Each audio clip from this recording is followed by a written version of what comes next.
साथियों, नमस्कार, राम राम, वंदे मातरम। कैसे हैं सभी आप? आशा करते हैं कि कुशल मंगल होंगे। मैं आपका दोस्त हनुमान परिहार, राजकीय उच्च माध्यमिक विद्यालय 365 में व्याख्याता के रूप में कार्यरत हूं। आज मैं आपके लिए एक नया टॉपिक लेके आया हूं जिसका नाम है संज्ञा। तो इसको हम डिटेल से पढ़ेंगे, परीक्षा की दृष्टि से भी बहुत महत्वपूर्ण है। जिस प्रकार परीक्षा में क्वेश्चन पूछे जाते हैं उसका समाधान भी मैं आपको बताऊंगा। चलिए स्टार्ट करते हैं। संज्ञा संज्ञा का शाब्दिक अर्थ होता है साथियों नाम। क्या अर्थ होता है? नाम। नाम किसका? सभी का नाम, अर्थात अपने से पहले जितने भी लोग आए हैं, अपने बाद जितने भी लोग आएंगे, उन सब का कोई ना कोई नाम होगा। अर्थात वो नाम क्या कहलाएगा? संज्ञा कहलाएगा। जैसे किसी वस्तु है, व्यक्ति है, जैसे ये मार्कर है, बोर्ड है, कैमरा है, पंखा है, सबका कोई ना कोई एक नाम होता है और ये नाम क्या कहलाता है? संज्ञा कहलाता है। अब थोड़ी सी परिभाषा देख लेते हैं इसकी। किसी वस्तु, व्यक्ति, स्थान, भाव, गुण, व्यापार इत्यादि के नाम को क्या कहते हैं? संज्ञा कहते हैं। अर्थात किसी का भी नाम हो, संज्ञा। काल ने थे, कोई गंडगड़ो पाल रखे, बिंगो नाम भी थे, टोमी रख दियो तो वो भी के एक संज्ञा है। कोई भैंस पाल रखी है, बिंगो नाम रख दियो लक्ष्मी, तो वह भी के एक संज्ञा है। तो अर्थात किसी का भी नाम वो क्या कहलाएगी? संज्ञा कहलाएगी। संज्ञा के तीन भेद होते हैं। मुख्यतः कितने भेद होते हैं? तीन भेद होते हैं। व्यक्तिवाचक संज्ञा, जातिवाचक संज्ञा और भाववाचक संज्ञा। अब जो जातिवाचक संज्ञा है तो उसके अंदर दो पार्ट आते हैं। एक तो आता है द्रव्यवाचक संज्ञा। कौन सी? द्रव्यवाचक। और दूसरी समूहवाचक। कौन सी? समूहवाचक। अब इसको भी हम पढ़ेंगे आगे। ये दोनों भेद किसके अंदर आएंगे? जातिवाचक के अंदर आएंगे। इसको हम आगे पढ़ेंगे। अब हम सबसे पहले पढ़ेंगे व्यक्तिवाचक, फिर पढ़ेंगे जातिवाचक, फिर पढ़ेंगे भाववाचक। तो चलिए मित्रों, देखते हैं व्यक्तिवाचक संज्ञा। व्यक्तिवाचक संज्ञा किसे कहते हैं? जिस शब्द से किसी एक, इस बात का विशेष ध्यान रखना, किसी एक व्यक्ति, वस्तु और स्थान का बोध होता है, वह क्या कहलाती है? व्यक्तिवाचक संज्ञा कहलाती है। यानी कि पर्टिकुलर एक होना चाहिए। जातिवाचक और व्यक्तिवाचक में यही एक अंतर है कि व्यक्तिवाचक में सिर्फ एक का नाम होगा और जातिवाचक में एक से अनेक, यानी कि ऐसा नाम जिससे हम आगे टुकड़े कर सकते हैं, यानी कि उसके आगे रूप देख सकते हैं, वो तो होगा जातिवाचक। अगर रूप नहीं देख सकते उसे क्या कहेंगे? व्यक्तिवाचक। जैसे लड़का, क्या है? लड़का। अब लड़का है, अब लड़का क्या है? लड़के के आगे रूप दे सकते हैं, राम, श्याम, मोहन आदि। ये इसलिए क्या हो गई? जातिवाचक, है ना। राम, श्याम, मोहन, ये क्या है? अब इनका नाम है पर्टिकुलर तो ये व्यक्तिवाचक। अगर लड़का शब्द आ जाए तो जातिवाचक। यानी कि एक निश्चित जाति का बोध कराने वाले शब्द क्या कहलाएगा? जातिवाचक संज्ञा, और ये व्यक्तिवाचक संज्ञा। तो इसी तरह आगे इसमें देखते हैं हम। इधर देखो, व्यक्तियों के नाम सारे के सारे किस में आएंगे? व्यक्तिवाचक संज्ञा में। देशों के नाम जैसे भारत, चीन, जापान, श्रीलंका, ये सारे के सारे देश किस में आएंगे? व्यक्तिवाचक संज्ञा के अंतर्गत। अगर सीधा आ जाए देश तो जातिवाचक। राष्ट्रीय जातियों के नाम, राष्ट्रीय जातियां सर कौन सी होती है? जैसे फ्रांसीसी, चीनी, जापानी, भारतीय, ये सारे के सारे किस में आएंगे? व्यक्तिवाचक संज्ञा में। नदियों के नाम, गंगा, यमुना, सरस्वती, ब्रह्मपुत्र, कृष्णा, कावेरी, ये सारे के सारे किस में आएंगे? व्यक्तिवाचक के अंतर्गत। सागरों के नाम जैसे भूमध्य सागर, अरब सागर, ये सारे के सारे किस में आएंगे? व्यक्तिवाचक संज्ञा में आएंगे। पर्वतों के नाम, पर्वत जैसे हिमालय पर्वत, अरावली पर्वतमाला, ये सारे के सारे, यानी कि पर्टिकुलर नाम आ गया इनका, यानी कि एक नाम देने पर कौन सी संज्ञा हो जाएगी? व्यक्तिवाचक संज्ञा। शहरों के नाम जैसे श्री गंगानगर, बीकानेर, जयपुर, जैसलमेर, बाड़मेर, ये सारे के सारे किस में आएंगे? व्यक्तिवाचक संज्ञा में आएंगे। अब व्यक्तिवाचक संज्ञा में देखिए उनके अतिरिक्त 8 नंबर पर दिन तथा महीनों के नाम। दिन तथा महीनों के नाम अर्थात दिन, सोमवार, मंगलवार, बुधवार, गुरुवार। महीनों के नाम अप्रैल, मई, जून, जुलाई, अगस्त, सारे के सारे किस में आएंगे? व्यक्तिवाचक संज्ञा में आएंगे। त्योहारों के नाम, त्योहारों तथा पर्वों के नाम जैसे होली है, दिवाली है, जो त्योहार हम मनाते हैं, रक्षाबंधन है, जो भी है, सारे के सारे किस में आएंगे? व्यक्तिवाचक संज्ञा में आएंगे। दिशाओं के नाम, दिशाओं पूर्व, पश्चिम, उत्तर, दक्षिण, सारी की सारी दिशाएं किस में आएगी? व्यक्तिवाचक संज्ञा में आएगी। पुस्तकों के नाम, उसके महाभारत, रामायण, कुरान, गीता, बाइबल, सारे के सारी जो पुस्तकें हैं वो पर्टिकुलर अगर पुस्तक का नाम आ गया तो किस में जाएगा? व्यक्तिवाचक संज्ञा में जाएगा। ऐतिहासिक घटनाओं के नाम, अब ऐतिहासिक घटनाएं जैसे नमक सत्याग्रह, असहयोग आंदोलन, आजाद हिंद फौज, अब ऐसे ऐसे नाम वो किस में जाएंगे? सारे के सारे व्यक्तिवाचक संज्ञा में जाएंगे। चलिए साथियों, अब करते हैं हम जातिवाचक संज्ञा। अब देखो जातिवाचक संज्ञा क्या होती है कि जिस शब्द से किसी एक ही जाति के वस्तुओं का बोध होता है, यानी कि एक ही जाति की आएगा यहां पर, कि एक ही जाति की वस्तुओं का बोध होता है, उसे क्या कहते हैं? जातिवाचक संज्ञा कहते हैं। अब देखो जातिवाचक संज्ञा निम्न रूपों में होती है। जिस प्रकार मैंने आपको बताया कि व्यक्तिवाचक संज्ञा किन किन रूपों में होती है, उसी प्रकार जातिवाचक संज्ञा भी निम्न रूपों में होती है। जैसे वस्तुओं के नाम, वस्तुओं के नाम कैसे? जैसे कोई मकान, मेज, कुर्सी, पेंसिल इत्यादि, यानी कि कोई भी वस्तु हो वो किस में जाएगी? जातिवाचक संज्ञा में। अब पशु पक्षियों के नाम, किसके नाम? पशु पक्षियों के नाम। अब पशु पक्षियों के नाम कुछ भी हो सकते हैं, जैसे गाय, क्या लिखा? गाय, भैंस, बकरी, घोड़ा, कौवा, तोता, मैना, सारे के सारे किस में आएंगे? जातिवाचक में आएंगे। अब इया नावे काल ने थे कोई भैंस पाल रखी है, बिंगो नाम रख दियो लक्ष्मी। अब लक्ष्मी किस में? लक्ष्मी व्यक्तिवाचक में आएगा, न कि जातिवाचक में, क्योंकि भैंस की आगे नस्लें होती हैं, मुर्रा, जाफराबादी। इसी प्रकार गाय की नस्लें होती हैं, थारपारकर है, राठी है, अमरीकी है। यानी कि पर्टिकुलर नाम आ जाए तब तो है व्यक्तिवाचक संज्ञा, वरना सीधा जानवरों के नाम आ जाए, पशु पक्षियों के नाम आ जाए तो किस में जाएगा? जातिवाचक संज्ञा के अंतर्गत जाएगा। आगे चलते हैं। सगे संबंधियों के नाम, सगे संबंधियों के नाम काका, ताऊ, बुआ, फूफा, माँ, बाप, भाई, बहन, सगा, सगी, बीननी, सारा का सारा क्या में आ जाएगा? जातिवाचक संज्ञा के अंतर्गत आएंगे। किसके अंतर्गत आएंगे? जातिवाचक संज्ञा के अंतर्गत आएंगे। अब देखो पदों के नाम, पदों के नाम। अब पद कौन से? पद वो जो जैसे गुरु, नेता, प्रधानमंत्री, ये सारे के सारे पदों के जो नाम है वो किस में आएंगे? जातिवाचक संज्ञा में आएंगे। अब गुरु है, गुरु चाहे कैसा भी हो, मतलब चाहे रोगे पढ़ाने वालों, चाहे हंस के पढ़ाने वालों, चाहे खेल खेल में पढ़ाने वालों, चाहे कूट के पढ़ाने वालों, चाहे मुर्गा बना के पढ़ाने वालों, गुरु किसो भी हो, किसमें आएगा? जातिवाचक संज्ञा के अंतर्गत। उसी प्रकार नेता, नेता चाहे ईमानदार हो, चाहे भ्रष्टाचारी हो, कैसा भी नेता हो, अपराधी हो, अच्छा काम करवाने वाला हो, वो सारे के सारे नेता किसमें आएंगे? जातिवाचक संज्ञा के अंतर्गत आएंगे। चलिए आगे, व्यवसायों के नाम। जो व्यक्ति कोई न कोई कारोबार करता है, जैसे बढ़ई है, बुनकर है, लुहार है, सारे के सारे किस में आएंगे? जातिवाचक संज्ञा के अंतर्गत आएंगे। लुहारी, लुहारी क्या है? लुहारी भी जातिवाचक संज्ञा के, लुहार जातिवाचक में आएगा तो लुहारी क्या जातिवाचक में नहीं आएगी? तो लुहारी भी जातिवाचक में आएगी। चलिए प्राकृतिक वस्तुओं के नाम, अर्थात प्राकृतिक वस्तुएं कौन सी? वो वस्तुएं जैसे बाढ़ है, भूकंप है, ज्वालामुखी है, वर्षा है, ये सारी की सारी किस में आएगी? जातिवाचक संज्ञा के अंतर्गत। हाँ, कि छोरी को नाम अगर वर्षा है तो जातिवाचक में कौन है? फिर क्या मासी? व्यक्तिवाचक संज्ञा के अंतर्गत आएगी। इसके अतिरिक्त खाद्य पदार्थों के नाम। अब खाद्य पदार्थों के नाम कौन से? जो खाने योग्य हैं। खाने योग्य क्या है? कुछ भी खा लो, आम खा लो, केला खा लो, पपीता खा लो, कुछ भी खाओ।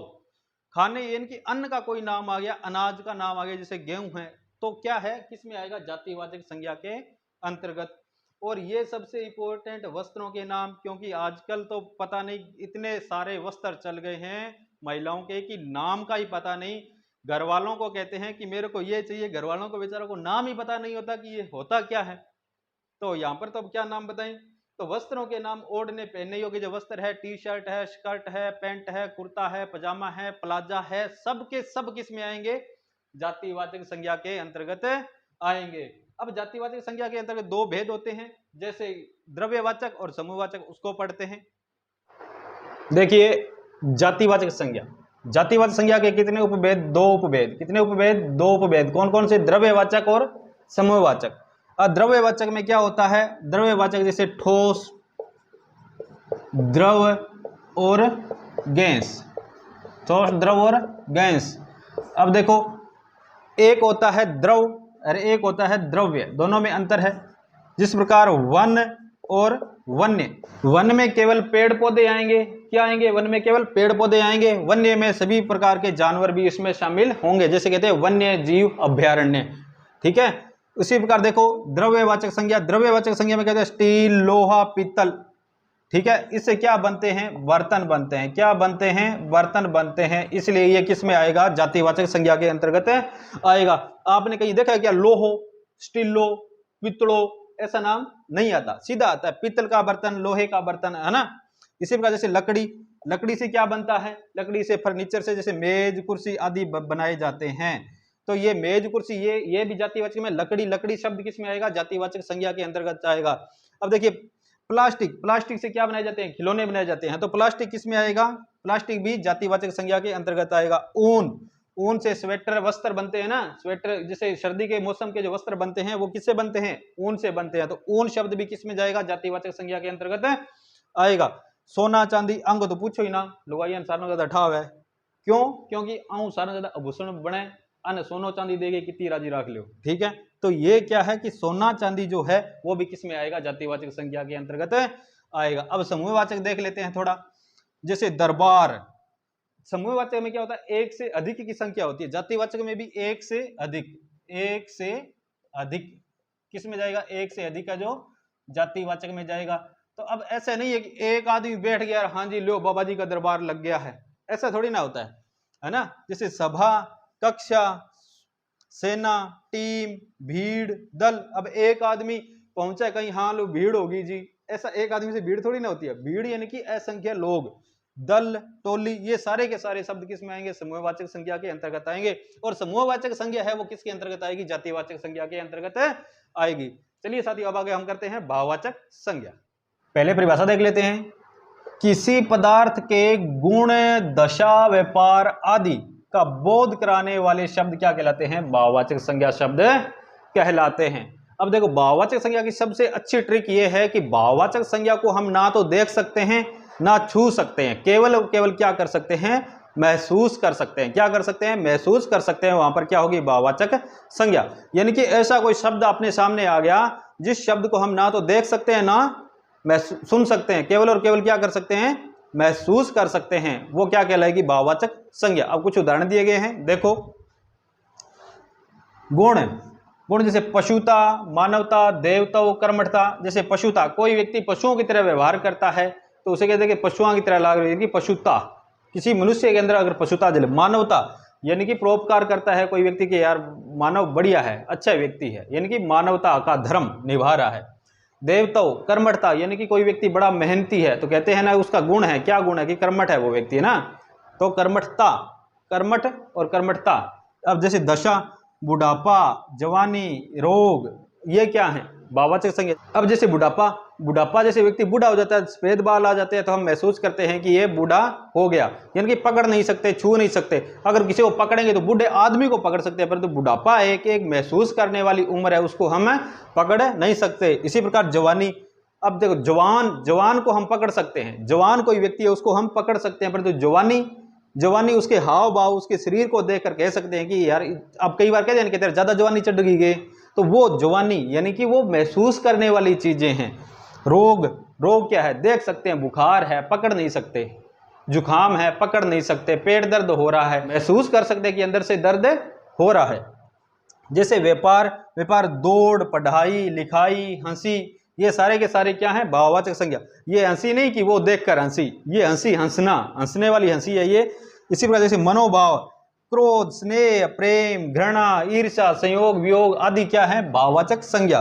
जैसे क्रोध यानी कि गुस्सा करना, स्नेह यानी कि छोटे बच्चों से लगाव, प्रेम यानी कि आपस में प्रेम करना, घृणा यानी कि घृणा किसी चीज से घिन आना, ईर्ष्या यानी कि ईर्ष्या किसी दूसरे को सुख सुविधा में देख करके क्या करना, जलना, वो क्या कहलाता है, ईर्ष्या। यानी कि उसके पास वो चीज है मेरे पास वो नहीं है, यानी कि एक दूसरे से ईर्ष्या हो जाती है। संयोग, वियोग, संयोग का अर्थ होता है मिलना और वियोग का अर्थ होता है बिछड़ना। तो जब मिलते हैं बिछड़ते हैं तो हम सिर्फ देख सकते हैं, महसूस कर सकते हैं कि वो हमसे बिछड़ रहा है या वो हमसे मिलने के लिए आ रहा है, सिर्फ और सिर्फ क्या करेंगे, महसूस करेंगे।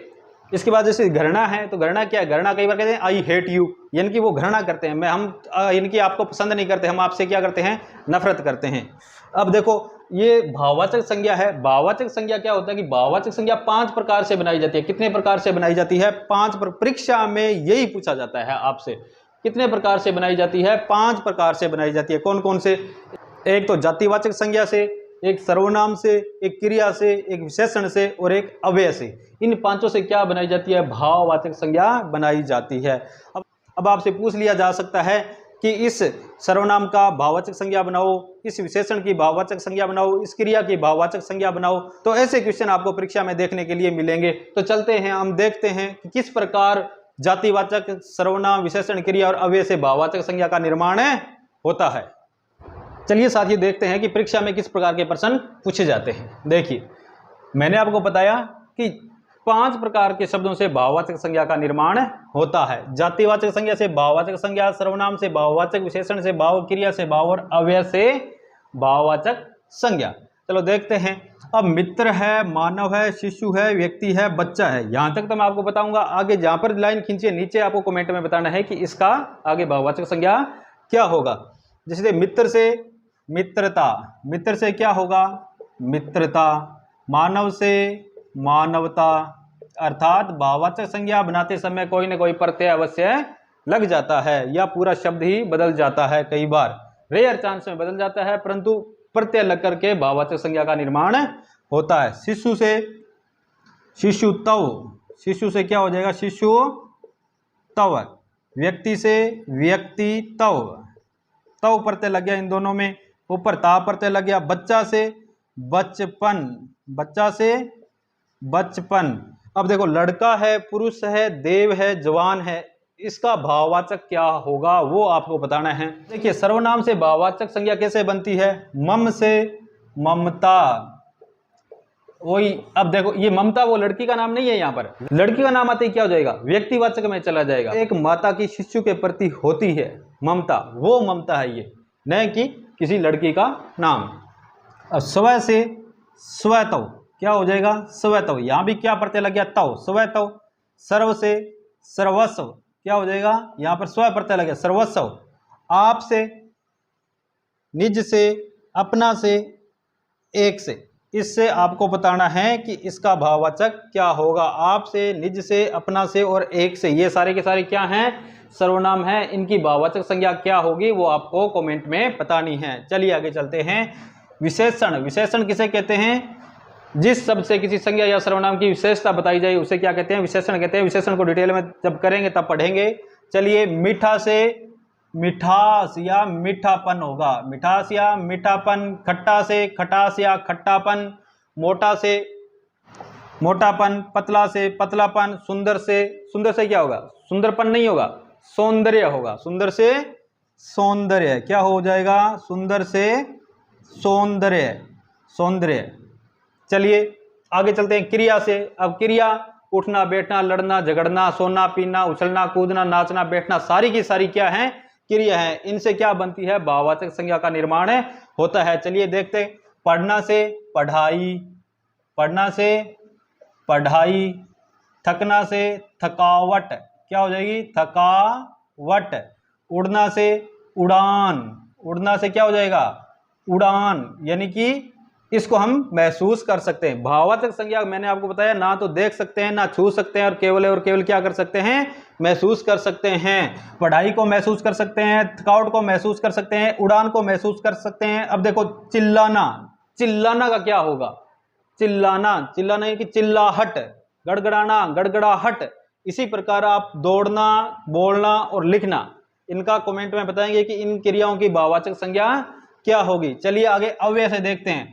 अव्यय वे शब्द होते हैं जिनका लिंग, वचन, कालकार का कोई प्रभाव नहीं पड़ता, यानी कि जैसे हैं वैसे ही रहते हैं। जैसे निकट से क्या होगा? निकटता, निकट से निकटता। समीप से सामीप्य कह सकते हैं या समीपता कह सकते हैं। समीप से सामीप्य या समीपता।